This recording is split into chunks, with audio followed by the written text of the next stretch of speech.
The sun beat down on the desert sand as Dr. Laura Winters wiped sweat from her forehead. The small military base buzzed with activity around her. She had been here for 3 months, working as an army doctor, helping wounded soldiers. This morning felt different somehow. Quieter.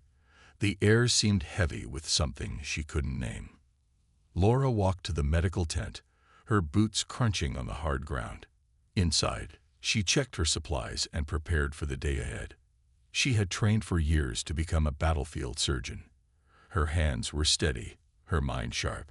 The other doctors respected her skill and calm under pressure. The first explosion hit without warning. The ground shook violently. Medical equipment crashed to the floor. Laura rushed outside to see smoke rising from the north side of the base. Soldiers ran in all directions.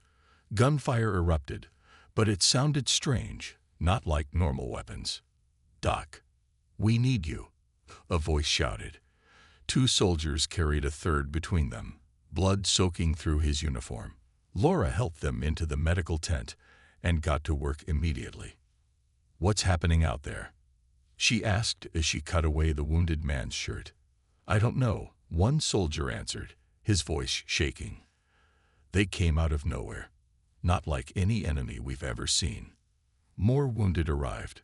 Laura worked tirelessly, moving from one patient to the next.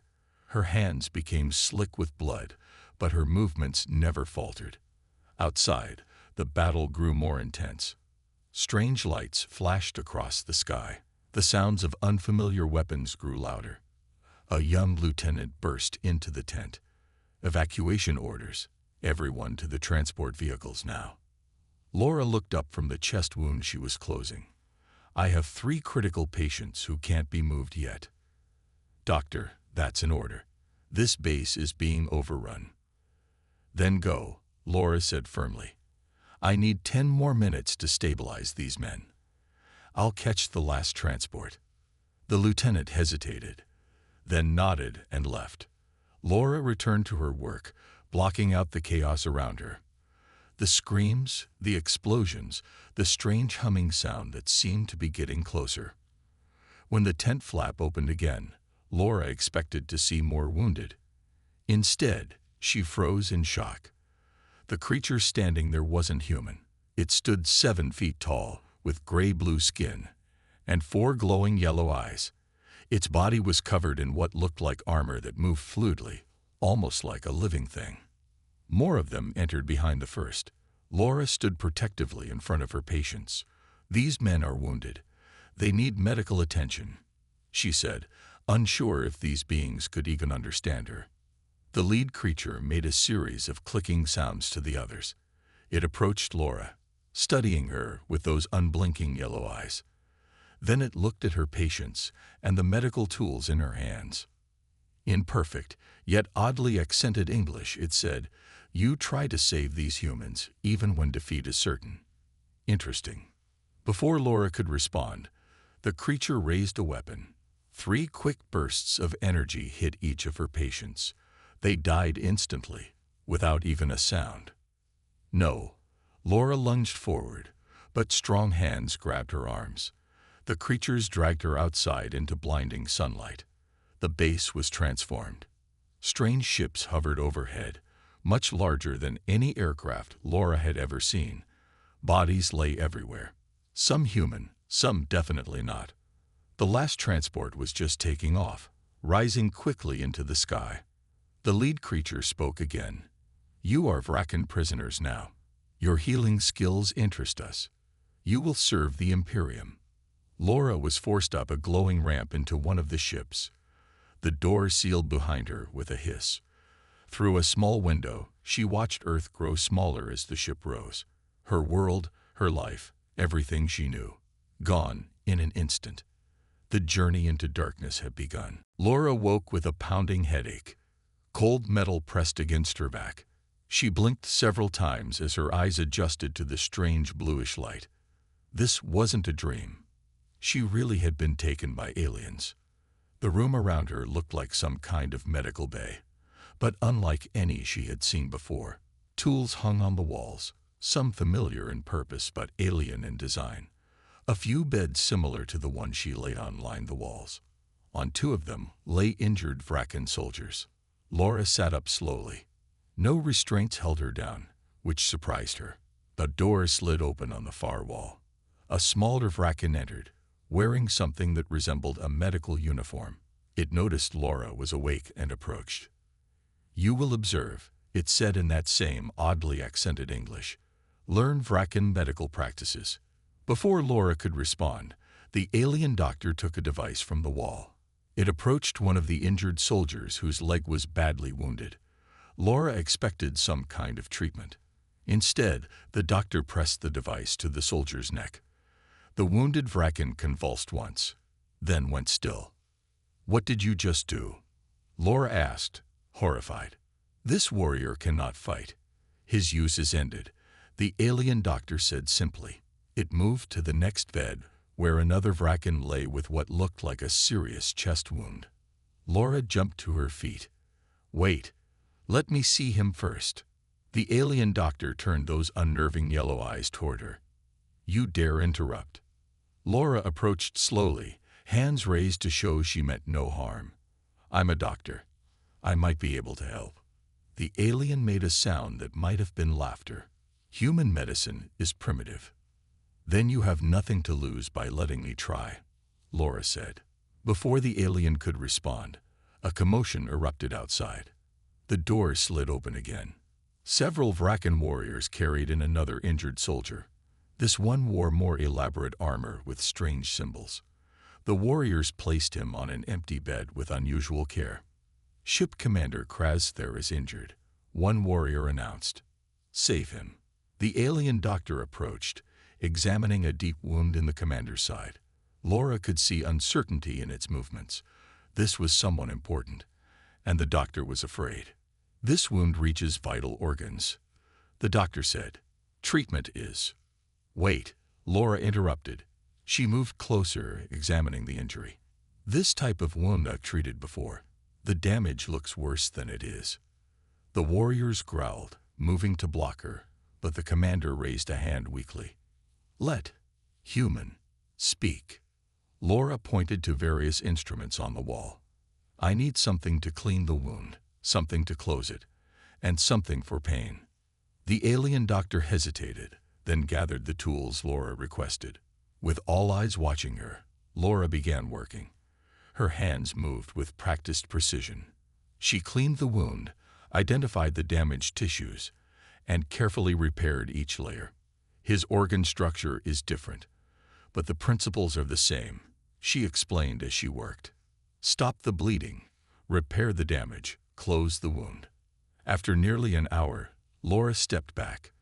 The commander's breathing had stabilized. The wound was closed neatly. "He needs rest and monitoring," Laura said, "but he should recover fully." The room remained silent. The warriors stared at her with those unblinking eyes. Finally, the alien doctor spoke. "Impossible. Such injuries are fatal." "Not with proper treatment," Laura replied. "Where I come from, we don't give up on patients." The door opened again. A massive Vrakan entered, its armor more elaborate than any Laura had seen. The warriors immediately straightened, placing fists against their chests in salute. "I am Second Commander Vexther," the newcomer announced. "You have saved my brother's life, human." "I'm a doctor," Laura replied simply. "It's what I do." The second commander studied her for a long moment. "Perhaps you have more value than we thought. You will remain in the medical bay. You will treat our warriors." Laura looked around at the alien technology, the strange physiology of these beings, and the enormous ship that was taking her farther from Earth with each passing moment. "I'll need to learn more about Vrakan anatomy," she said. "Then learn," the second commander replied. "Your survival depends on it." 3 months passed on the Vrakan warship. Laura's small section of the medical bay had become her domain. The alien doctors watched her with a mixture of suspicion and curiosity. She had saved 27 warriors who would have been euthanized under normal Vrakan procedures. Laura studied a display showing alien anatomy. She had learned to read basic Vrakan writing, enough to understand medical terms. Their bodies were both similar and different from humans. They had a heart-like organ but 3 lung chambers, a complex digestive system, and bones that were stronger but less flexible than human bones. "Human doctor," a voice called. One of the medical assistants approached. "You are summoned to command deck." Laura followed the assistant through the massive ship. Vrakan warriors moved aside as she passed, their yellow eyes following her. Some touched the center of their chest in a gesture Laura had learned was respect. Others made the sign to ward off bad luck. They called her Death Defier in their language. Half admiration, half fear. The command deck was a vast room filled with displays and control stations. Commander Krasther sat in a central chair. His wound had healed perfectly, leaving only a faint scar. He motioned Laura forward. "A situation requires your skills," he said without greeting. "Our scouts found a derelict ship, a Mektal vessel." Laura had heard of the Mektal, another alien species that fought against the Vrakan. The boarding party returned with unknown symptoms. The commander continued. 6 warriors are affected. The medical team suggests isolation and termination of the affected section. Laura understood what that meant. Sealing off an entire section of the ship with the sick warriors inside, then venting it to space. Death by cold vacuum. "Let me examine them first," Laura said. The commander studied her for a moment, then nodded. "Very well." In the quarantine area, Laura found the 6 warriors in various stages of illness. Their skin had developed purple blotches, and they coughed violently. The Vrakan doctor on duty stood far from the patients, already prepared to recommend termination. Laura put on protective gear and approached the sick warriors. She examined each one carefully, taking samples, and using the medical equipment she had learned to operate. "It's a respiratory infection," she said after studying the results. "It attacks the lung membranes." "Is it contagious?" the commander asked from the doorway. "Yes, but only through direct fluid contact," Laura explained. "With proper isolation procedures, we can contain it." "Can it be cured?" The commander's voice held no emotion. Laura thought carefully before answering. "I believe so. The pathogen has similarities to diseases I've treated on Earth. I can develop a treatment protocol." "You have 12 hours, the commander said. "After that, we follow standard procedure." Laura worked without stopping. She analyzed samples, tested treatments, and monitored the warriors' conditions. The Vrakan medical staff watched from a distance, unwilling to help but curious to see what she would do. 10 hours later, Laura administered her treatment to the first warrior. Within an hour, his symptoms began to improve. She treated the others with the same results. When Commander Krasther returned, the warriors were sitting up, their purple blotches fading. "Remarkable," he said. "How did you develop this cure so quickly?" Laura pointed to her analysis. The pathogen was engineered, not natural. Someone created this disease specifically to target Vrakan physiology. The commander's expression darkened. "The Mektal are not capable of such biological warfare." "Then who is?" Laura asked. "That is not your concern, human." He turned to leave, then paused. "You have proven your value again. Your status is elevated." After he left, Laura examined her data again. Something troubled her about this illness. The engineering was too perfect, too precise. And if the Mektal didn't create it, who did? And why was the commander so quick to dismiss her question? That night, Laura began secretly copying her medical findings. If this was an engineered bioweapon, she needed to understand who was behind it. Her survival, and possibly much more, might depend on it. Laura felt the tension as soon as she entered the medical bay. A group of Vrakan warriors stood in a tight circle, their postures aggressive. At their center stood Sub-Commander Vexkoran, brother of the ship's commander, but no friend to Laura. Behind him stood several traditionalist medical officers who resented Laura's growing influence. "The human makes us weak," Vexkoran was saying. "Our warriors now fear death because they believe she can save them. They take unnecessary risks." Laura cleared her throat. The warriors turned to face her. "Your methods question our traditions," Vex Corin said directly to her. "You will prove your worth in the arena of blades." Laura had heard whispers about the arena, a combat zone where Fracken settled disputes and tested new warriors, a death sentence for a human. "I'm a doctor, not a fighter," Laura said calmly. "Then you have no place among the Fracken." Vex Corin took a step toward her. The door slid open.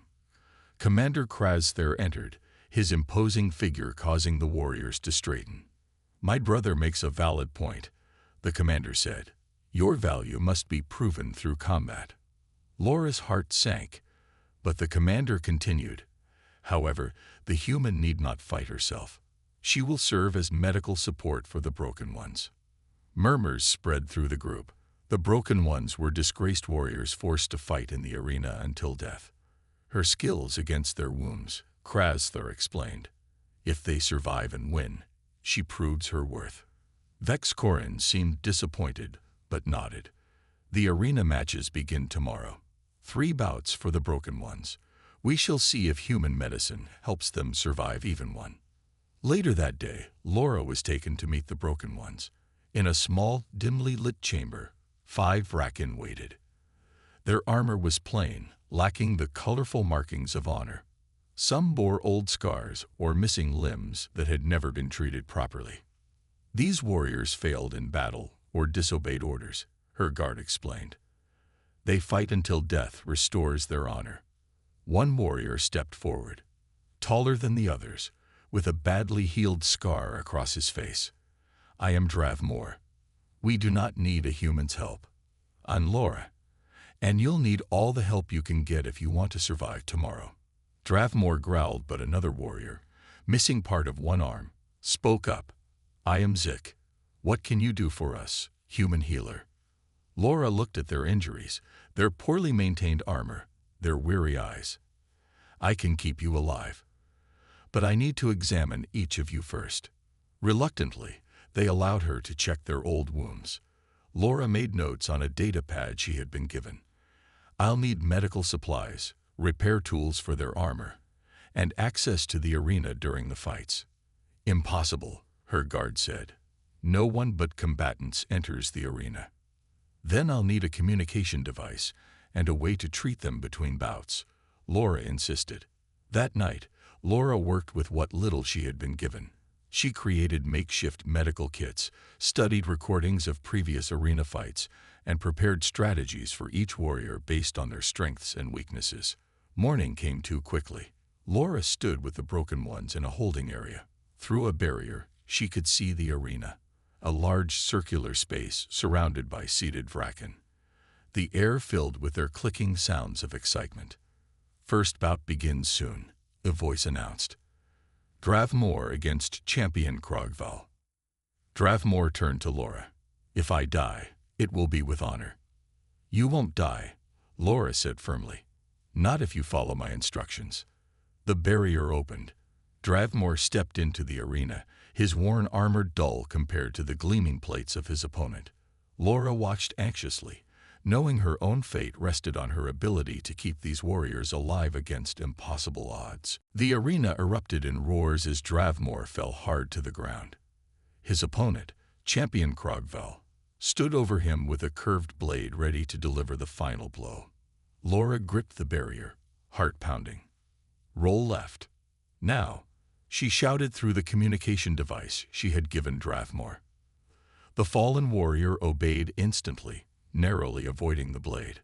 Laura had spent hours studying how the champions fought. Krogval always followed a downward strike with a side cut, predictable. "He turns right after he misses. Strike at his leg joint," Laura called. Dravmor swept his own blade at the champion's exposed knee. It wasn't a killing blow, but it knocked the champion off balance. The crowd went silent with surprise. Broken Ones never lasted this long. The fight continued for 10 brutal minutes. Laura guided Dravmor, identifying weaknesses in his opponent's style and armor. When the champion finally landed a deep slash across Dravmor's chest, Laura was ready. "Get to the edge." "Now," she ordered. As soon as Dravmore reached the barrier, Laura passed a small device through the narrow gap. Press it against the wound. The device sealed the wound instantly with a medical foam Laura had modified from Vraken technology. It wouldn't last long, but enough to finish the fight. Krogval charged, expecting a weakened opponent. Instead, Dravmore met him with renewed strength. 3 moves later, the champion lay disarmed on the arena floor. The crowd sat in stunned silence. A broken one had won. The ship's commander stood, making the gesture that spared the champion's life, then turned his 4 eyes toward Laura with new interest. In the recovery chamber, Laura worked quickly to properly treat Dravmore's wounds. "You fought well," she said as she closed the chest wound. "I fought as you instructed," Dravmore replied. "Your eyes see things warriors miss." Word spread quickly through the ship. By the time the second bout began with Zik facing 2 opponents at once, the viewing areas were packed. Vraken had come to see the human who helped Broken Ones win. Laura's strategy for Zik was different, accounting for his missing arm. Stay in motion. Make them track you. Use their size against them. Zik survived, barely. Laura treated multiple wounds between rounds, using techniques no Vraken doctor would attempt. She reattached a partially severed hand, stopped internal bleeding without opening the body cavity, and administered stimulants she had created from Vraken medical supplies. By the third bout, the arena spectators were divided. Traditionalists like Vexcorin watched in angry silence. Others clicked in appreciation of the human skills. The Broken Ones now moved as a team, protecting each other, following Laura's guidance to overcome 3 champions at once. After the final victory, Commander Krasther himself came to the recovery chamber. He watched as Laura worked on the wounded warriors, saving limbs that would have been amputated, treating injuries that would have been death sentences. "The arena has spoken," he announced. "The human has proven her worth." Laura looked up from her patient. "These warriors have proven their worth too. They deserve better treatment." "They remain Broken Ones," Vexcorin said from behind his brother. "Then they are my Broken Ones now," Laura replied, not backing down. "My medical team." The commander studied her for a long moment. "So be it. The human Death Defier commands the Broken Ones. An interesting experiment." Later, as Laura finished treating the last warrior, Dravmore approached her. "Why did you fight for us?" he asked. "We are not your kind." Laura cleaned her medical tools before answering. "Where I come from, doctors treat everyone equally. Enemy or friend, it doesn't matter. Even those who took you from your world."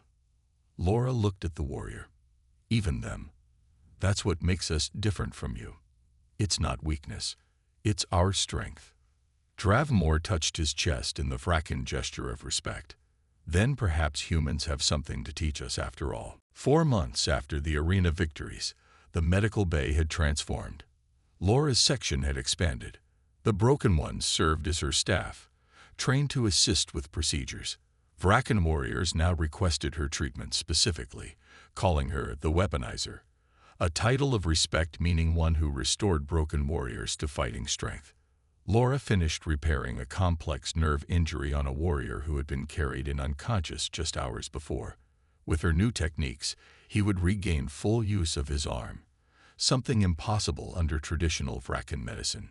"You work miracles, human," said the warrior as he tested his fingers. "Not miracles. Just medicine," Laura replied. An alarm blared throughout the ship. Red lights flashed.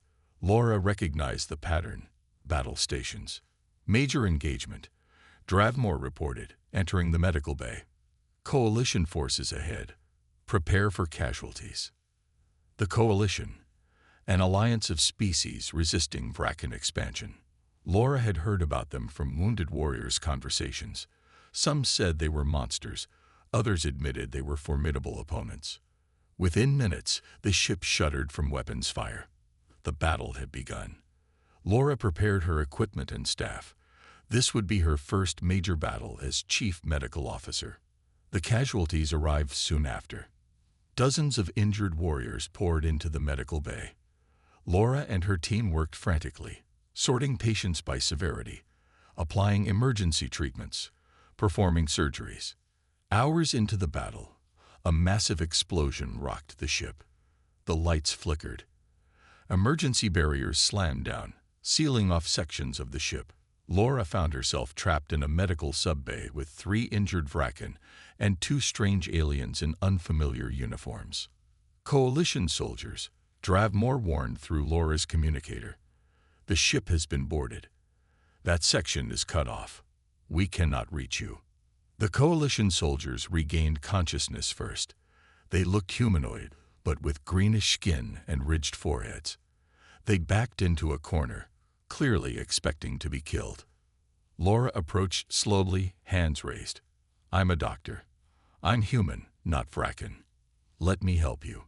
The aliens looked surprised to see a human. One spoke in a language Laura didn't understand. Then he tried again in broken English. Human? Why you help Vraken monsters? I'm a doctor. I help everyone, Laura replied, pointing to the injured Vraken. They need medical attention. So do you. The Coalition soldiers looked at each other, then at their own wounds. One had a deep gash across his chest. The other's arm hung at an odd angle. We die here anyway, the first one said. Ship damage. Section will be vented to space. Not if I can help it, Laura said. She pointed to her medical supplies. I'll treat you both. Then we figure out how to survive. Cautiously, they allowed her to examine them. As Laura worked on the chest wound, more explosions shook the ship. The trapped Vraken warriors watched silently as she treated their enemies with the same care she would show them. Why help us? The Coalition soldier asked as she set his companion's broken arm. Where I come from, doctors take an oath. We treat all patients equally. A new voice came through her communicator. Medical Bay 4, this is Coalition Captain Nyla Dex. We have control of adjacent sections. Prepare for extraction. Laura hit the response button. This is Laura Winters, human doctor. I have wounded here, both Vraken and Coalition. A long pause followed. Human. Why are you on a Vraken warship? I was captured. I've been serving as their doctor. Another pause. Stand by for extraction. We'll get you out. Laura looked at the wounded Vraken warriors. I won't leave my patients. The Vraken are our enemies, Captain Dex replied. They're my patients, Laura insisted. I need a temporary ceasefire in this section, just long enough to stabilize everyone. The request was unprecedented. A ceasefire to treat wounded from both sides. But something in Laura's voice must have convinced the Coalition captain. You have 4 hours, came the reply. Use them wisely, human doctor. 6 months after the unprecedented ceasefire, Laura's name was known throughout the warring fleets. The small medical bay where she had treated both Vraken and Coalition wounded had become something unheard of in the long war, neutral ground. Ships from both sides now sometimes paused fighting to transfer critically wounded to Laura's care. Her medical bay had been officially designated as a neutral treatment zone, following negotiations between Commander Krasther and Coalition leaders. Wounded from a dozen different species passed through her care. Laura moved between beds, checking patients. A Coalition pilot with severe burns, a Vraken warrior with spinal damage, a Mektal engineer missing 2 limbs. She treated them all with equal care. Dravmore approached, carrying a datapad. More arrivals expected. 3 Coalition, 4 Vraken. Laura nodded, reviewing the information. She had learned 8 alien languages now and could read medical data for most major species. But something in this report caught her eye. These injuries are identical to the ones we saw last week. And the week before. Dravmore leaned closer. You see a pattern. Laura pulled up previous medical records. Look, these wounds aren't from standard weapons. They're too precise, too similar. She compiled the data, creating a map showing where each injured soldier had been fighting when wounded. A pattern emerged, concentrated along borders between Vraken and Coalition space, but always in minor skirmishes, never major battles. Someone is testing weapons, Laura said quietly, using both sides as subjects. Her suspicions grew when she treated a Vrakan scout ship crew suffering from an unusual illness. The symptoms matched perfectly with a disease she had seen in Coalition prisoners months earlier. Too perfect to be natural. That night, after her staff had left, Laura contacted Captain Nyla Dex using a secure channel they had established. "I need to meet with you and Commander Krasthur together," Laura said. "I found something important." 2 days later, in an unprecedented meeting aboard a neutral medical transport, Laura presented her findings to leaders from both sides. "These are not random patterns," she explained, showing her data. "Someone is systematically testing biological and energy weapons on your forces." She pointed to specific cases, highlighting the unnatural similarities. "These wounds, these diseases, they're engineered, and they target both Vrakan and Coalition physiology equally." Commander Krasthur's 4 eyes narrowed. "A third party in this conflict." "Exactly," Laura said. "And I found this." She displayed an analysis of the most recent biological agent. "There's a marker here, a signature in the genetic code that doesn't belong. Someone signed their work." Captain Dex leaned forward. "Can you identify them?" "They call themselves the Shapers. I found references in both Vrakan and Coalition medical databases, always classified. They're an ancient species who see themselves as evolutionary architects." The room fell silent. Even the commander seemed disturbed. "They've been manipulating this war," Laura continued, "keeping it going, using it as a laboratory for weapons development. And I found this." She showed a star chart with a new system highlighted. "Their next target, Earth. Your homeworld?" Captain Dex asked. Laura nodded. "They're preparing to bring humans into this conflict too." Commander Krasthur stood abruptly. "This information cannot leave this room. The Shapers have agents everywhere." "Then what do we do?" asked Captain Dex. Laura took a deep breath. "I have a plan. But it requires something never done before. Cooperation between Vrakan and Coalition forces." The commander and the captain exchanged looks. "A temporary alliance," Laura continued. "Just long enough to verify my findings and deal with the Shaper threat." "Impossible," said the commander.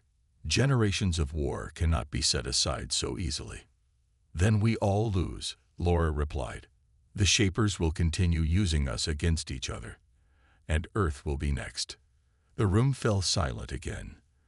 Then, slowly, both leaders turned to Laura. "Tell us your plan, human weaponizer," the commander said. "We will listen." 2 years after her capture, Laura stood on the bridge of the Alliance flagship, a vessel jointly crewed by Vrakan and Coalition forces. She wore a special uniform, half Vrakan armor, half Coalition design, with a new symbol on the chest, a medical cross inside a galaxy spiral. "The Shaper vessel is changing course," reported a Vrakan officer. "They've detected our approach. All ships hold formation," ordered Captain Nyla Dex, now Admiral of the Joint Fleet. "Dr. Winters, your assessment." Laura studied the display showing the massive Shaper ship. "They'll run rather than fight. Their kind prefer manipulation to direct confrontation." Her plan had worked better than anyone expected. After exposing the Shaper's manipulation, she had created what she called a medical deception. Using her knowledge of both Vrakan and Coalition biology, she had developed a fake supervirus that appeared deadly but caused only mild, temporary symptoms. When both fleets seemed to be simultaneously collapsing from this plague, the Shapers had revealed themselves, moving in to collect biological samples. That gave Laura the evidence needed to convince both sides. The peace talks that followed were difficult, but a fragile alliance formed around a common enemy. Laura's medical bay became the model for new joint treatment centers. Her techniques for treating multiple species revolutionized medicine across dozens of worlds. "They're making a jump to faster than light," Commander Krasthur warned. "Coordinates suggest they're heading toward Sol's system." "Earth," Laura said, feeling a chill. "They're going to my homeworld." The commander turned his 4 eyes to her. "Then we follow." The Alliance protects its own. Laura felt a surge of emotion. For 2 years she had thought only of survival, then of stopping the war. Now finally, she might go home, though not as she had imagined. The joint fleet arrived in Earth's solar system 3 days later. The Shaper vessel had already begun its approach to the blue planet. Human satellites and defense systems activated, detecting multiple alien ships suddenly appearing. Laura opened a channel to Earth's Defense Command. "This is Dr. Laura Winters, United States Army Medical Corps. Authentication code Sierra November 479 Delta." A shocked voice responded. "Dr. Winters, you've been listed as missing in action for over 2 years. I'm returning with allies," Laura explained. "There's a hostile alien vessel approaching Earth. The fleet with me is friendly. I repeat, friendly. We're here to help." Hours later, after tense negotiations and explanations, the Alliance fleet positioned itself between Earth and the Shaper vessel. The Shapers, realizing they were outnumbered, retreated from the system. In a historic meeting at the United Nations, Laura introduced the leaders of both the Vracan Imperium and the Coalition to humanity's representatives. As she translated between languages, she explained the complex history of manipulation by the Shapers and the fragile alliance that had formed. 2 years ago, I was taken from Earth as a prisoner, Laura told the assembly. I return as a bridge between worlds. The medicine I practiced here on Earth became something powerful out there among the stars. It showed that healing is stronger than division. The Vracan commander stepped forward. "The human you call Laura Winters is known throughout our territories as the Weaponizer, not for her ability to harm, but for her power to restore what was broken. She has taught us that there is strength in mending, not just in destroying." Admiral Dex nodded. "And to the Coalition, she is known as the Hand of Life. She has treated Emperor and Foot Soldier with equal care. She has changed how we see medicine, war, and each other." Laura looked out at the human delegates, then back at her alien colleagues who had once been her captors and were now her allies. "I was captured in a war I didn't understand," she said. "But I never stopped being what I am, a doctor. And perhaps that's the most powerful thing any of us can be. Someone who heals rather than harms, who builds rather than breaks, who unites rather than divides."